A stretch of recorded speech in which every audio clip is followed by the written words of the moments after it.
Jangan simpan emas dalam akaun emas gap. Bagi penyimpan emas public gold, jangan simpan emas yang terlalu banyak dalam akaun emas gap. Mungkin perempuan si pernah dengar sebelum tu ataupun si ada pun yang madah. Jadi, kami nak madah buat perkara penting tu. Kena kita si boleh simpan emas yang terlalu banyak dan terlalu lama dalam akaun emas gap public gold tu. Yang pertama tuan-puan, pesan pakar kewangan, emas yang terbaik adalah emas yang ada dalam tangan kita pun. Jadi, bila cukup gram emas dalam akaun emas gap, cepat-cepat kita keluarkan dan pegang input dalam tangan. Jadi, mun kita perlu pakai emas ya dalam waktu kecemasan, kita boleh embak emas ya di kedai pajak ataupun kedai emas dan terus dapat duit.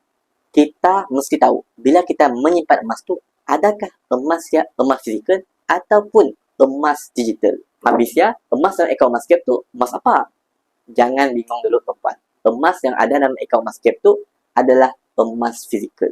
Jadi, bila kita dah menabung dalam akaun emas gap tu, kita boleh pilih untuk keluarkan emas dalam bentuk dinar ataupun gold bar yang macam tu.